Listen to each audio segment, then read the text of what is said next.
Le sport régional sera mis à l'honneur le 26 mars 2026 avec la cérémonie des mérites sportifs de la région de Nyon.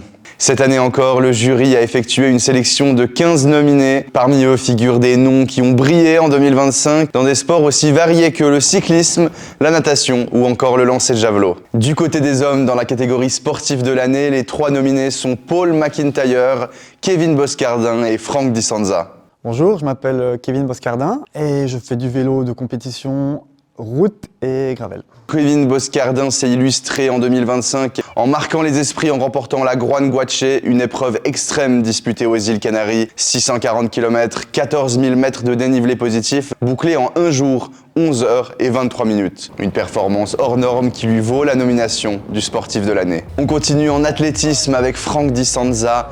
Le Rolois a parfaitement lancé son année 2025 en devenant champion suisse de lancer de javelot. Il est passé tout près d'un nouveau sacre lors des championnats suisses d'été avant de décrocher une médaille d'argent. C'est un honneur d'être finaliste. J'ai grandi ici, j'ai fait la majorité de mon sport ici et de voir que la ville et la région soutiennent leurs athlètes, je pense que c'est une très bonne chose. Toujours en athlétisme, Paul McIntyre est également en lice pour devenir le sportif de l'année. Après une année 2024 remarquée, le champion de Pérois a confirmé en 2025. Vainqueur du 1500 mètres au meeting national de la Pontaise, il a également pris la 2e place du Citus Meeting sur la même distance. C'est une fierté d'avoir cette reconnaissance et de montrer que le travail il paye quand même. Dans la catégorie sportive de l'année, les 3 nominés sont Thelma Nassisi, Amélie Gorka et Malika Gobet. Thelma Nassisi est glandoise, elle a débuté le cyclisme en 2023 seulement, mais les résultats s'enchaînent déjà. Première place au Tour du canton de Fribourg, au Critérium de Cossonay et de Bulle, au Grand Prix du Gibelou, ainsi qu'au Duo Genevois. Être nommé dans la catégorie sportive de l'année, c'est vraiment irréel pour moi, parce qu'il y a 2 ans en arrière, quand je faisais encore du foot, j'aurais jamais pensé pouvoir être nommé pour ce prix dans ma région, et donc c'est vraiment une immense fierté. Amélie Gorka, elle, s'est distinguée en triathlon sur la scène européenne.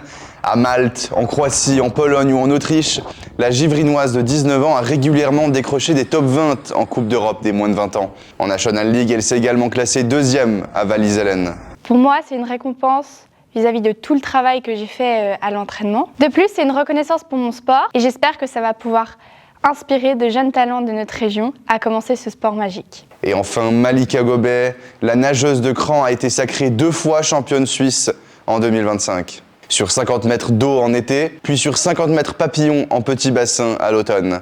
Une performance d'autant plus marquante qu'elle revenait de longs mois de blessures. Ça représente beaucoup de choses, déjà beaucoup de fierté d'avoir été nommée après toutes ces saisons compliquées. Pour déterminer les lauréats de la plupart des catégories, le public est invité à voter en ligne. C'est l'occasion pour chacun et chacune d'entre vous de soutenir les sportives et sportifs de la région qui ont donné le meilleur d'eux-mêmes. Pour voter, il suffit de se rendre sur mérite.lacôte.ch. Le vote est ouvert jusqu'au 9 mars 2026. Le résultat final combine 40% des votes du public et 60% des votes du jury. Et dans une prochaine vidéo, nous vous présenterons évidemment les nominés pour le sportif et la sportive de l'année en catégorie espoir, ainsi que le prix qui récompensera l'équipe de l'année. Rendez-vous donc le 26 mars 2026 au Théâtre de Grandchamp à Gland pour connaître qui sera le sportif et la sportive de l'année 2025.